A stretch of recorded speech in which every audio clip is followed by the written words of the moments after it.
the Horned Serpent.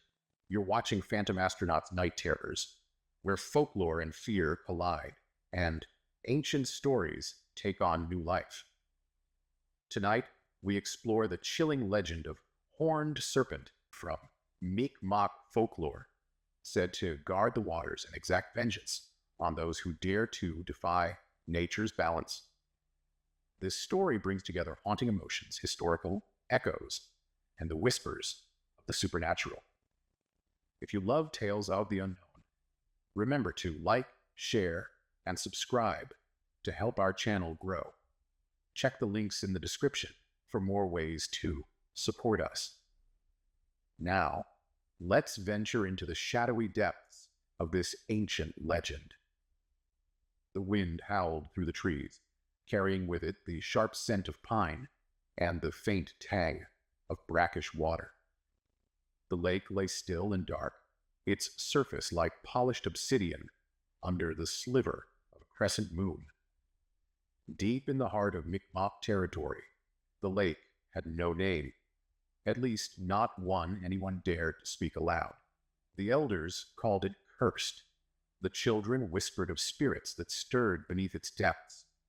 And the hunters, well, they simply avoided it. But not Samuel. Samuel was young, brash, and desperate. The winter had been cruel, the kind that bit deep into the marrow and didn't let go. His traps were empty, his belly hollow. His wife, Eliza, was pale and weak, her cough rattling like dry leaves in her chest. And their child, God help him, their child was so small, so frail, his cries no louder than the rustle of a sparrow's wing. Samuel needed food, and he needed it now. The elders had warned him. "Stay away from the lake," old Joseph had said, his voice low and trembling. "Horned Serpent guards those waters. He takes the greedy, the prideful, the unworthy." Samuel had scoffed, his laughter sharp and bitter. "Stories for children," he'd said, slinging his rifle over his shoulder. "What's more foolish, believing in ghosts or starving to death because you're too afraid to cast a line?" Joseph had said nothing, but his silence was heavy, a warning in itself. The lake was as still as a graveyard when Samuel arrived. The air was colder here, the kind of cold that seeped through your clothes and into your bones.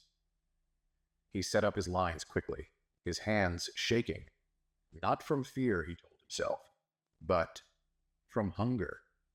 The first fish came quickly, flopping and writhing on the line. Then another, and another. They were big, bigger than any Samuel had seen in months, their scales glinting like silver coins in the moonlight. He grinned, his heart pounding with triumph. But as the hours passed, the air grew colder still. The wind died, leaving a silence so profound it pressed against his ears like a physical weight. The forest seemed to hold its breath, the trees watching him with dark, unblinking eyes. And then he heard it. A ripple. It was soft at first, almost imperceptible, like a stone skipping across the water. But it grew louder, closer, until the lake itself seemed to churn. Samuel froze, his hands tightening on the line. The water boiled before him, and from the depths rose something. At first, it was just a shadow, vast and shifting, its shape impossible to define. Then the moonlight caught it, and Samuel's breath caught in his throat. It was massive, its body covered in slick black scales that gleamed wetly. Its eyes burned like twin coals, unblinking and filled with something ancient and hungry.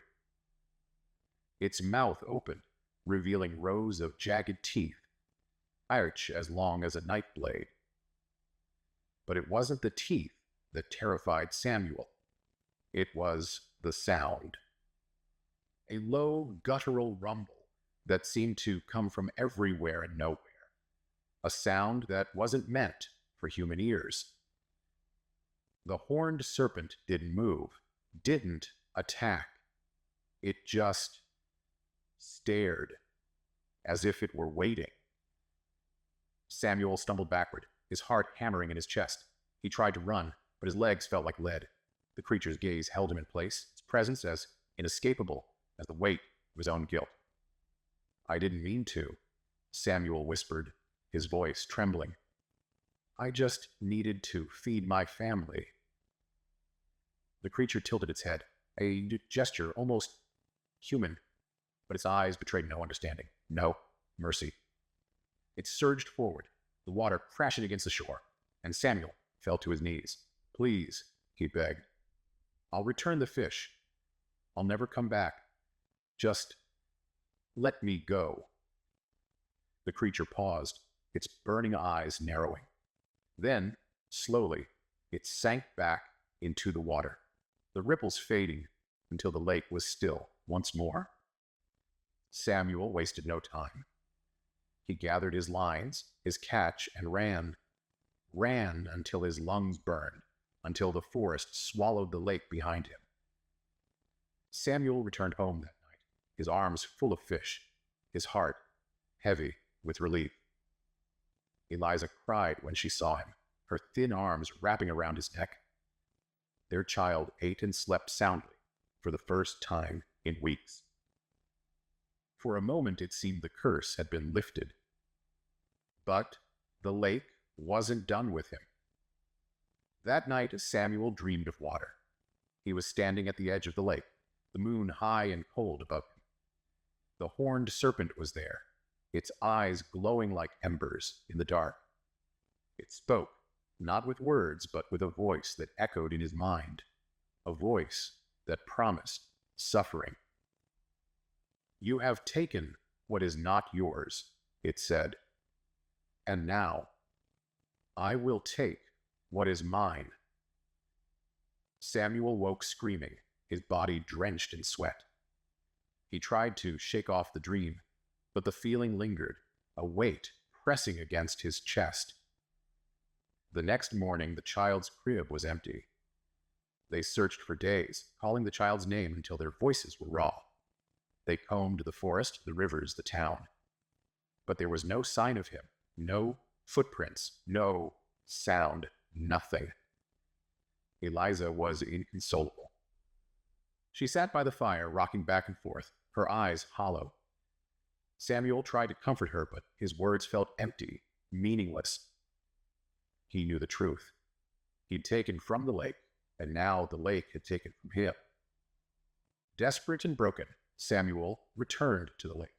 The air was colder than ever, the trees barren and lifeless. He stood at the edge of the water, his fists clenched, his breath fogging in the icy air.